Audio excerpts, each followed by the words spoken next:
Flexoraro Fitness, and we have a strength and cardio workout for you today. Now, today's workout's going to be 30 minutes long. My dog is killing her bed. All you need is water and dumbbells. Now, Kate Cardle here, my friend, is a certified personal trainer. She's a registered dietitian, a black belt martial artist, and an Orange Theory head coach. Boy, Kate's pretty awesome, huh? Well, I think so anyway.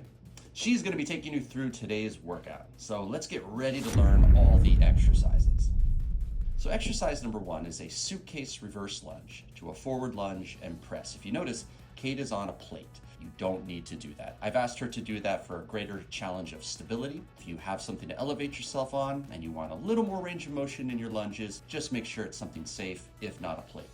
Now, when she goes through her motion, going backwards, she's going to drop her leg down into a reverse lunge. Going forward, the same leg casts across the plate and drops into a forward lunge. She wants to keep her knees behind her toes and her chest up. Now, it is 10 reps of absolutely everything. Now, look at the dumbbells. They go down on the back lunge and they go up on the forward lunge, creating a dynamic shoulder press. Exercise 2 is biceps curl to inverted press. The curl is going to be supinated, which focuses on the short head of the biceps, and then she's going to do a front shoulder press. And we're going to hit the shoulders from almost every angle in this here workout. So a lot of coupling in this workout. We try to hit multiple movers in one motion.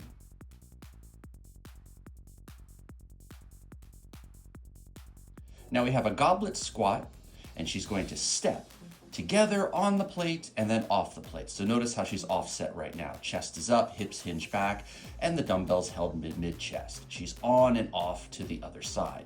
If you don't have something that you're stepping on, all you need to do is stay low and come together with your feet apart, back together and apart. She goes left, and then she comes back to the right. So now we have the rest exercise in today's workout before the finale. Calf raise, and we're going to be holding a pair of dumbbells, which I would recommend are light. Don't need anything really heavy. We're going to continue to attack the shoulders. We're going to go into a front raise, and we're going to keep it vertical. And then after the front raise, we're going to be going into a lateral shoulder fly. Try to control the motion. You don't want to be swinging to lift up, and you don't want to be letting gravity pull them down outside of your control. And oh my gosh, I just hit you with it. Burpees. Yes, we have burpees in today's workout. So you squat, you thrust your legs back to a good plank, trying to be head to heel, strong as steel. And then we're gonna dip down and do one push-up. If you need assist, you can always go to your knees for the push-up. You wanna try to get 90 degrees, or if you can, nose to the ground. After she drives up and her legs come in, she pops into the air, leaving the ground. You can adjust that too if you have a difficult time jumping or if you have a previous injury. With all that said, it is going to be 30 minutes, 10 reps of every exercise, and the goal is to try to get through 6 sets. Your recovery is whenever you need it, for as long as you need it. Now we want to do 5 off of each leg.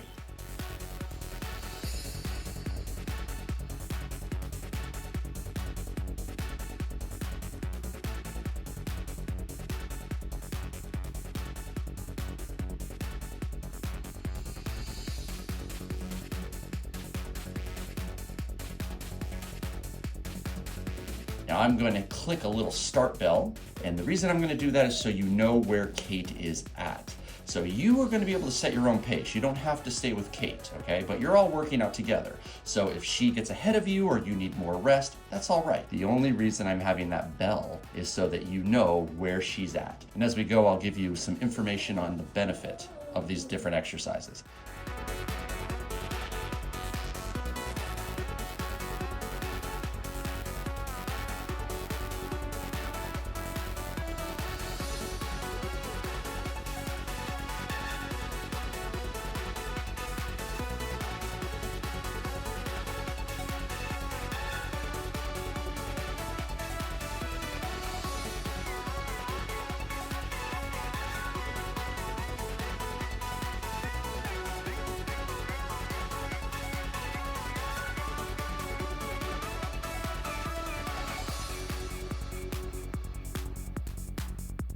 goblet squat, we're going to front load the squat as if you were holding on to a dog or a baby or some groceries or whatever it is. And we're going to descend, and we don't come all the way up in this particular exercise. We're going to keep time under tension. We're going to call it dynamic time under tension because we're moving, we're mobile while we do it. So it's a great way to improve range of motion. Improving your range of motion has the possibility of improving flexibility and general mobility. It also can help with posture. Stand taller by encouraging more of an upright torso, and that's what's cool about the goblet squat. You don't want to fall forward with your chest. You're never perfectly straight, but like a 20-degree forward bend with your abs tight.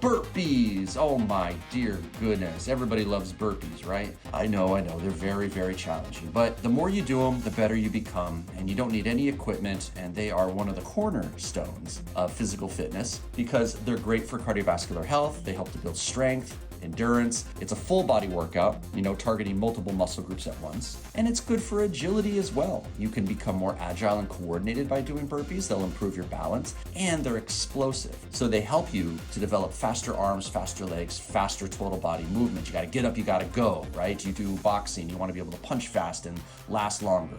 You want more stamina in your legs so that you can do that sport. As far as a no external weight exercise goes, something that you can do in a small space, even a prison cell, if you find yourself incarcerated, burpees are a good bet, and there's something that you should try to become good at.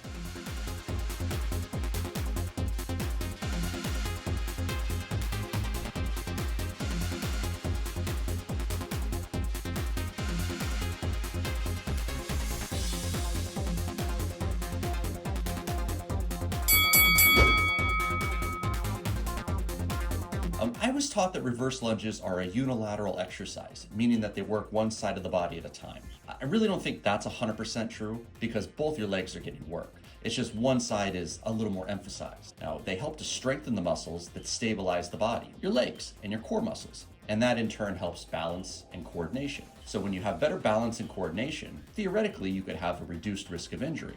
Nothing is a guarantee, but the idea is that perhaps you walk better, you stand better, you don't fall as often. Now the backwards motions put less strain on the knees than the forward lunges. So if you have knee pain, let's cut out the forward lunge and let's just lunge backwards. You can stay in the suitcase and omit the shoulder press. Plenty of shoulder exercises in this workout. Lunges also work to increase your joint stability. Your hips, your knees, your ankles, all become better at supporting you when you do exercises like this.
Now the front raise is good for building the strength in the front deltoids, and you also have upper chest and lateral deltoids, and to a lesser degree your trapezius. And again, part of this workout is to work our shoulders in all kinds of different planes. So your front raise helps to improve the mobility and flexibility by stretching your muscles around the joint. Here's the idea. Now we're extending out to the front. Usually your back becomes the focal point for whatever weight you're holding. So it should never be something too heavy. So I want you to go light dumbbells and just think you're driving a car, okay? They lift up vertically, arms out to the front, and kind of close. One thing that happens to a lot of gentlemen is shoulder stiffness, particularly if they happen to have a very physical job. Working your shoulders in different planes to make them strong and mobile can help to reduce shoulder stiffness. It can help to improve athletic movement. If you're recovering from shoulder injury, a lot of physical therapists will recommend these type of exercises with light controlled weight. I lift slow. I don't want to rush through the exercises. And then I control the descent or the return to the start. Keep your core engaged and keep your knees slightly bent as you lift.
Shoulder pressing can also improve the rotator cuff, and the rotator cuff muscles stabilize the shoulder joint.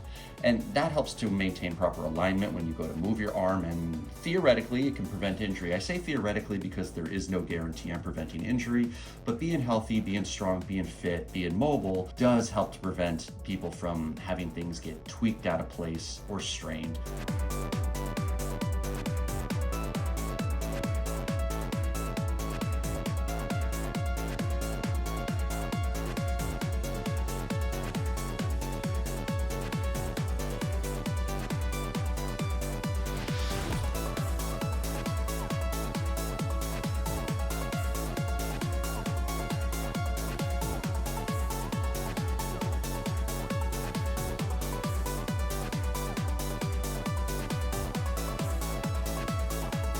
So what are your shoulders? Your shoulders are the deltoid muscles. And the front deltoid, which is located at the top of the shoulder, is what we're going to be working here on this press. Now, all shoulder presses, whether it's inverted like it is here, or it's vertical, or it rotates into a pronated position, they all help to improve the arm strength, right? Specifically in your shoulders. If you're thinking about how to improve my shoulder strength, but also perhaps stability, so you can put something up high or pull something down low, or just be able to transfer weight like groceries or luggage or gardening, moving plates and bags of soil, or housework, basic maintenance. Your arms are involved in absolutely everything. So it would make sense to have them strong and have some serious muscle stamina, but also to have mobility and range of motion.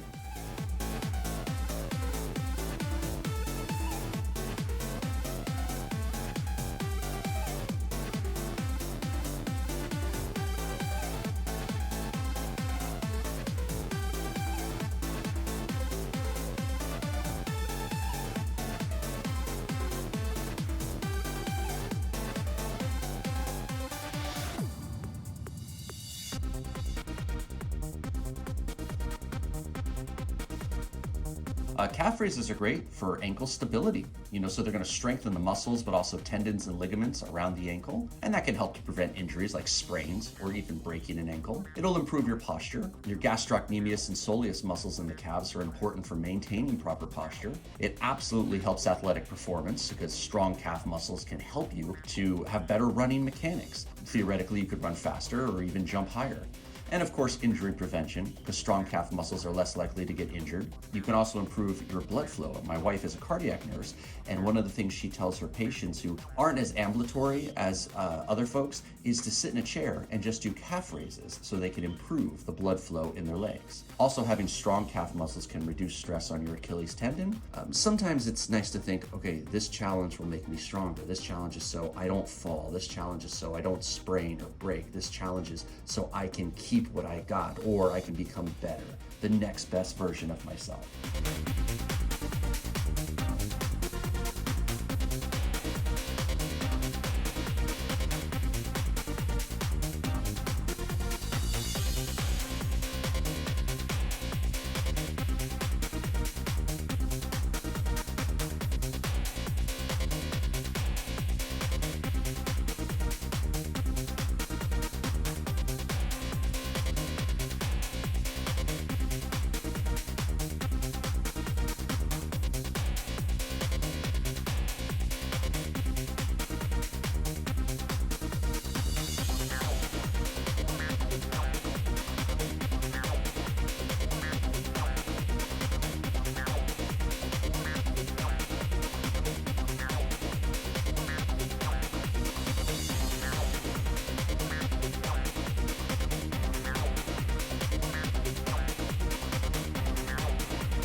Now the bicep curls build strength in your upper arms, shoulders as well, and your forearms. You want to have good balance and posture when you curl so your back is upright. We really don't need to swing the weights, okay? That's what's usually known as a cheat curl. Slow and with mindful recruitment of your muscles is the way you want to approach your exercises if you want to get stronger. Now, strong biceps can also help to stabilize the shoulder joint. You want to make sure that everything is strong, every major mover, okay? Okay, so there's like 640 muscles in the human body. Well, it could be more, it depends on how like a physiologist or a scientist might group them together. So it's like 640 to like 800 or 800 plus. But let's say 640 skeletal muscles. These are muscles that are controlled voluntarily, but we don't need to work 640 different exercises in order to get all of our muscles strong. The idea is to kind of go in broad strokes, especially if you're not going to be teaching kinesiology. When I'm talking about biceps here, I could say, okay, well, you're trying to work your biceps brachii and biceps brachialis and your brachii radialis and things like this. Why don't we just say long head, short head? And when you're in a supinated position, you're going to be working the short head of the biceps. And if you were doing, say, a hammer curl or a vertical hold, then you would be working the long head of the biceps.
So anytime you work your legs, you have different emphasis, but all your leg muscles are working. Okay, so your glutes, your quads, your hamstrings, your calves, your core. And again, we're talking in broad strokes with these major muscle movers. Okay, the burn that I feel is necessary. I need my muscles to be challenged, as long as your knees, hips, and ankles are okay. And it is possible to relieve a little bit of knee strain if you turn your toes out slightly. If that's not working, you can make your squat a little more shallow, or you can get rid of the weight. And remember, you don't have to be stepping on and off of a plate or an object like Kate is. That's just to give her a little extra challenge.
The lateral fly works the lateral head of the shoulders, and again, now we have movement that was vertical overhead press, the inverted overhead press, and then we were working the front raise, and then we were working the lateral fly. So a lot of stuff here for your shoulders, plus it gets recruitment when you go to do your push-ups, and we also use our shoulders in a static position when we do the goblet squat.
So it looks like Kate has completed her 6 sets, but we still got like 3 minutes on the clock, right? So she's gonna go into an extra set, but I don't know if we're gonna make time. If you decide to follow her, I'm sure she's gonna finish what she started, so feel free to stick with her. And if you haven't gotten to this point yet, hey, you still got time on the clock, so let's keep on moving.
And that's it. My friends, thank you so much for watching. Hey, if you haven't already, please subscribe to our channel, and it does help us out if you hit the like button. Leave a comment too. I'll respond to you personally. And there is a thanks button below the video. This right here is to help the channel. If you would like to donate so that we can produce more videos, it would be so greatly appreciated. Thank you very much, and I'll see you in the next workout.